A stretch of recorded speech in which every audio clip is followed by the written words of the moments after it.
Hi there, this is Stock Villain doing a stress test on a dice tower prototype that I just put together out of cardstock and 3x5 cards. So let's see how it does with a handful of dice, one at a time.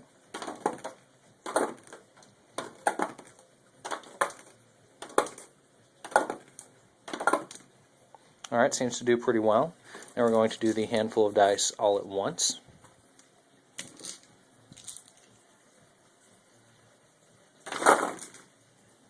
And again, does pretty well. Now, of course, this is just a simple test, and this is a prototype made out of nothing but cardstock. Seems to work pretty well. My final build is going to be constructed out of foam core, right there. So it should be a lot better. Once we get that up and running, I'll do a stress test on it with the treasure chest o' dice.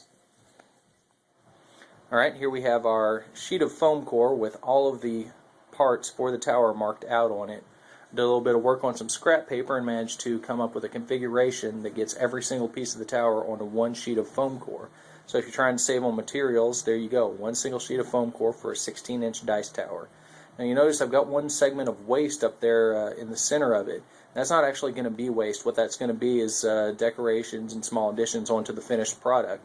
So if you're trying to conserve materials, not waste anything, there you go. 16-inch dice tower on one single 20 by 30 sheet of black foam core. Alright, here we have our foam core cut up into the component pieces. We've got our two sides, we've got our back piece, we've got our baffles, we've got our front piece, and we have our base. And of course there's the extra little lip on the front to keep the dice from rolling out into your lap. There's our scrap chunk of foam core, which we're going to cut up into all sorts of nifty little decorations. And once again, there you have it.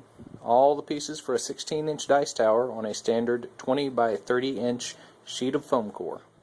One word about working on the baffles. In order to get it fit just right, if you want it to be pretty on the inside, even though no one's going to see it, you're going to want to cut angles into the bases of the foam core so that when it butts up against the interior, there's not going to be any gaps or ledges for the dice to accidentally fall on. Alright, here we have an interior view of the tower with the baffles in place. You'll notice I've used hot glue to attach them. I'm pretty comfortable using hot glue, but if you're not, I would recommend a different adhesive because hot glue is extremely unforgiving. Now, one other thing that you might notice is that I've altered the layout from my prototype with the top two baffles. Before, I had the dice simply going back and forth in the tower and kicked out at the bottom.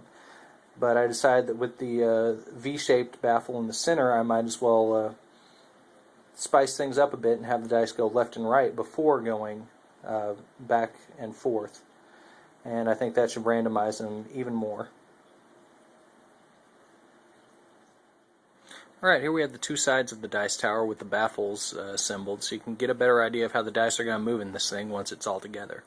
Now the reason that I changed direction with the baffles from left to right and then front to back is to help prevent cheating, because a clever player with D6 can drop a die on there so it slides, preventing certain numbers from coming up, and this helps to prevent that sliding.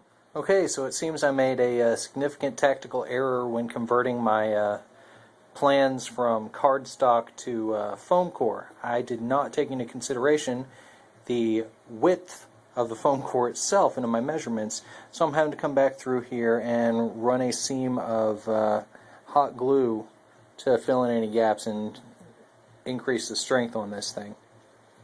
So the plans as they stand will work excellent for cardstock, but I'm going to have to redesign them in order to make foam core work better.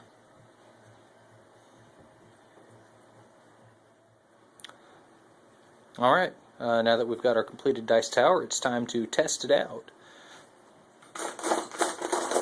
I'm going to go with a handful of random dice and let's see what they do.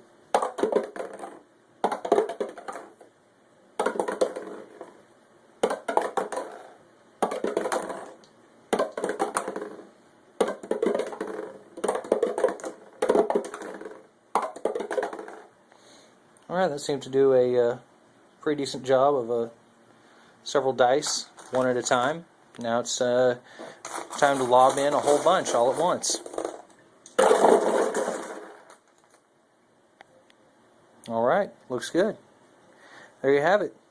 16-inch dice tower made out of a single sheet of 30 by 20 foam core. Alright, here's the final dice tower, all prettified and dressed up with some paint and a few bits and pieces that I had laying around. There's some moss on there. I cut out a few holes, added on some branches, and painted some runes in glow-in-the-dark paint. So there you have it. Finished dice tower, looking all pretty and fancy.